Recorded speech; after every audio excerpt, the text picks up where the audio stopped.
Digital rights advocates in the United States have been advocating for the kind of thoroughgoing privacy protections that do exist in Europe, but not in the United States. But it's completely nonsensical to single out one single app and not do anything to protect national security or privacy with respect to users' data in other apps, including other apps that have close links to the Chinese government.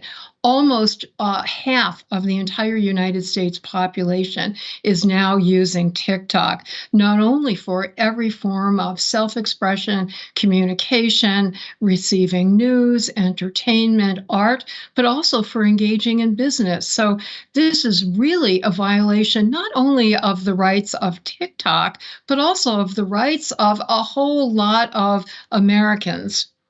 And is there any evidence of a risk to national security then, and evidence either that it's influencing or manipulating users? Why exactly do you think American authorities are so concerned about this particular app?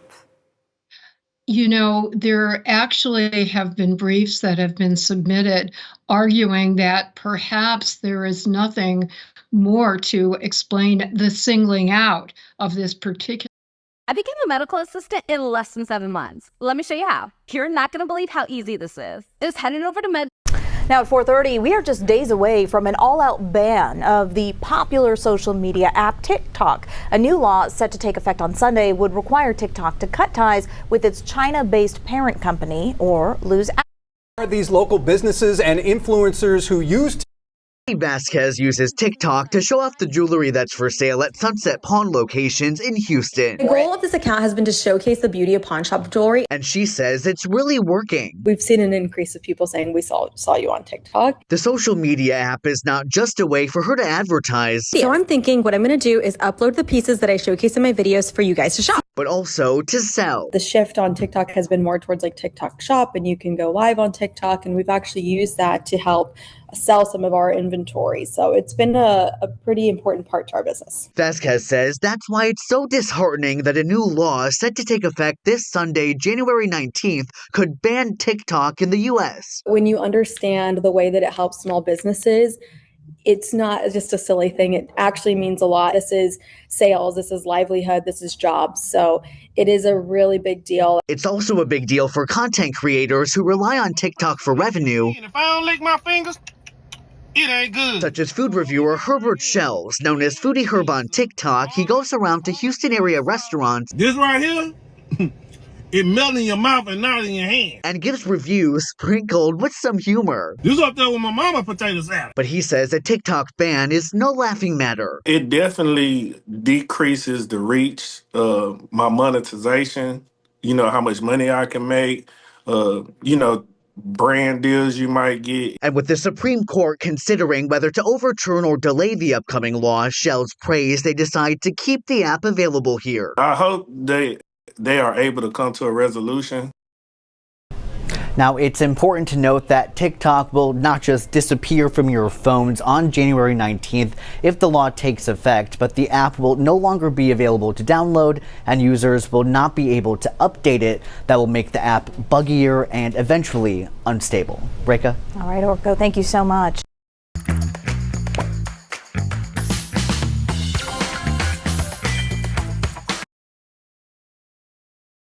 The Supreme Court has just upheld a bipartisan law that requires the app to find new ownership or be banned from the U.S. app stores in just 4 days. Scripps News national correspondent Liz Landers is joining us now. Liz, this was not the news that 170 million Americans wanted to hear. What can you tell us? No, absolutely not. We just got this in, I think 3 minutes ago, and the court is upholding the decision from the lower court to keep TikTok banned in the United States. I'm reading through this now.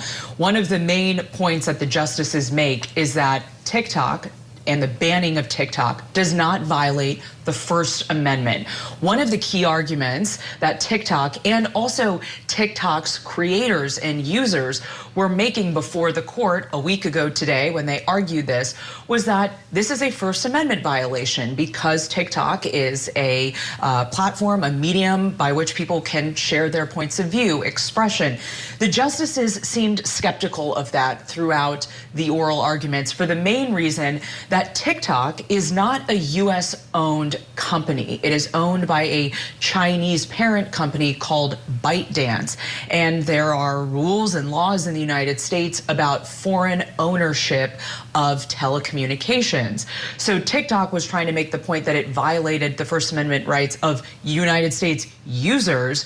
The justices, though, really digging in, asking a lot of pointed questions about the fact that ByteDance and TikTok was not a U.S.-owned company. We're going to keep reading through this, but for now, it appears that the justices have sided with the lawmakers, the bipartisan lawmakers who wrote this. This law came and was passed in April of 2024. President Biden signed it into law, and that is what set all these wheels in motion for these legal battles back and forth. But for 170 million American users, as you mentioned, Maya, this is not what they were hoping for. Now it remains to be seen what happens with the platform. Sunday is the day that it is supposed to shut down. However, there have been all of these backdoor negotiations and kind of a scramble here in Washington, both on Capitol Hill, from the outgoing administration and from the incoming administration to preserve Americans' rights or their ability to use TikTok. The Biden administration saying late last night that they will not enforce this ban on January 19th, saying that because that is A, on a Sunday, and B, the day before the inauguration, they will leave that decision to the incoming administration. Pam Bondi, who is the incoming potential attorney general, she has yet to be confirmed, but if she is confirmed, she has been asked about whether she would uphold a ban on TikTok. She was asked that during her confirmation hearings earlier this week.